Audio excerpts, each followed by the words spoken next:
Assalamualaikum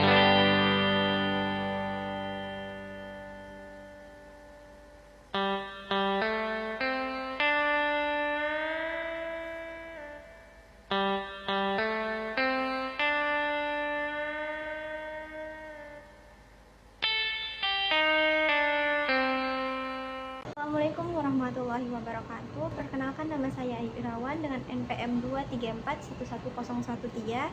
Di sini saya mau menjelaskan tentang Khalifah Ur-Rasyidin dalam mata kuliah Sejarah Pendidikan Islam. Dosen pengampunya adalah Dr. Muhammad Iqbal Hasibuan MA. Saya akan menjelaskan tentang pengertian Khulafa Ur-Rasyidin.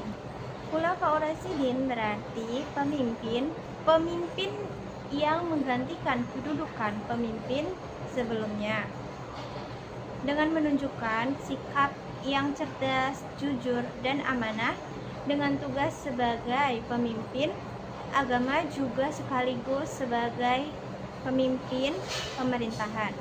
Terdapat 4 khalifah dalam kepemimpinan setelah Nabi Muhammad SAW. Yang pertama yaitu Khalifah Abu Bakar As-Siddiq pada tahun 11 sampai 13 Hijriah atau 631 sampai 634 Masehi. Abu Bakar nama lengkapnya adalah Abdullah bin Abi Quhafah At-Timimi, di zaman pra-Islam bernama Abdul Ka'bah, kemudian diganti oleh Nabi menjadi Abdullah. Beliau termasuk salah seorang sahabat yang utama, dijuluki Abu Bakar atau orang yang paling awal memeluk Islam. Gelar As-Siddiq diperoleh karena beliau dengan segera membenarkan Nabi SAW. Lembaga pendidikan pada masa Abu Bakar masih seperti lembaga pendidikan pada masa Nabi Muhammad, yaitu ada pertama kutab dan kedua masjid yang merupakan lembaga pendidikan lanjutan setelah anak tamat belajar pada kutab. Abu Bakar As-Siddiq wafat pada tanggal 23 Agustus 634 Masehi atau 22 Jumadil Akhir 13 Hijriah pada usia 63 tahun. Berikutnya pada masa Khalifah Umar bin Khattab, yaitu 13 sampai 23 Hijriah atau 634 Masehi sampai 644 Masehi. Umar bin Khattab nama lengkapnya adalah Umar bin Khattab bin Nufail, keturunan Abdul Uzza Al-Quraisy dari suku Adi, salah satu suku yang terpandang mulia. Umar dilahirkan di Mekah 4 tahun sebelum kelahiran Nabi. Model pendidikan anak pada masa Khalifah Umar mulai tertata. Beliau membangun tempat khusus untuk anak-anak belajar di setiap sudut masjid. Dalam hal pendidikan, Umar membangun tempat-tempat pendidikan seperti sekolah, juga menggaji guru-guru, imam, muazin dari dana Baitul Mal. Umar dibunuh oleh budak Mughirah bin Subah asal Persia bernama Abu Lulu'ah pada tahun 644 saat memimpin sholat subuh.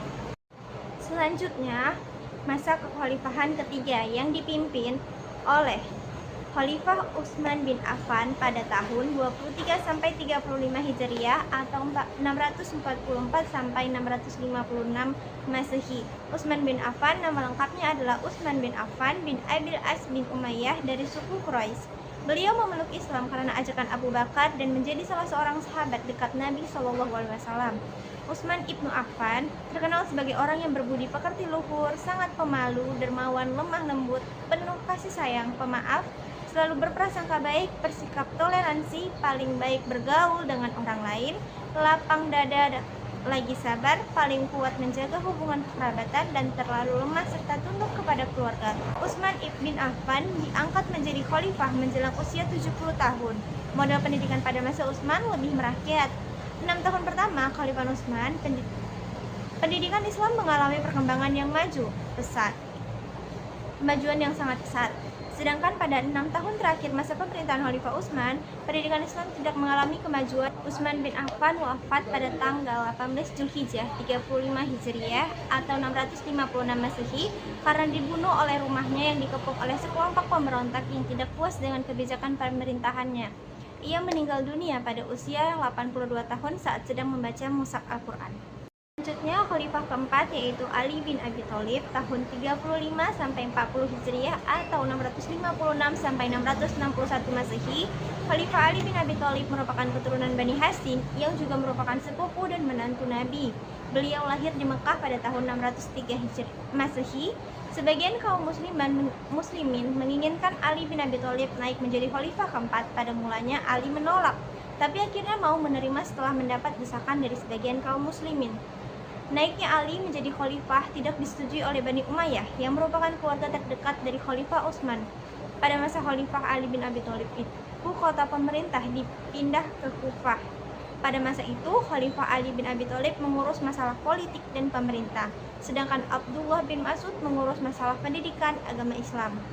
Karena kesalahpahaman menanggapi pembunuhan Utsman, masalah yang dihadapi Ali bin Abi Thalib adalah yaitu adanya perang Zamal, perang Siffin, perang Nahrawan dan Tahkim Siffin, dan perpecahan umat yaitu Syiah, Khawarij dan pendukung Muawiyah. Ali bin Abi Thalib dibunuh oleh seorang Khawarij bernama Abdurrahman bin Mus'ab saat memimpin sholat subuh di Masjid Agung Kufah. Adapun kesimpulan dari semua materi yang saya jelaskan yaitu pendidikan Islam pada masa Khulafaur Rasyidin berhasil mengintegrasikan pengembangan iman, akhlak dan kecerdasan. Landasannya adalah Al-Quran dan Sunnah yang menjadi pedoman utama kehidupan beragama dan berbangsa. Dalam sejarahnya, pendidikan Islam mendorong pembentukan manusia yang berkarakter, mandiri dan berpikir rasional. Sekian video singkat dari saya. Assalamualaikum warahmatullahi wabarakatuh.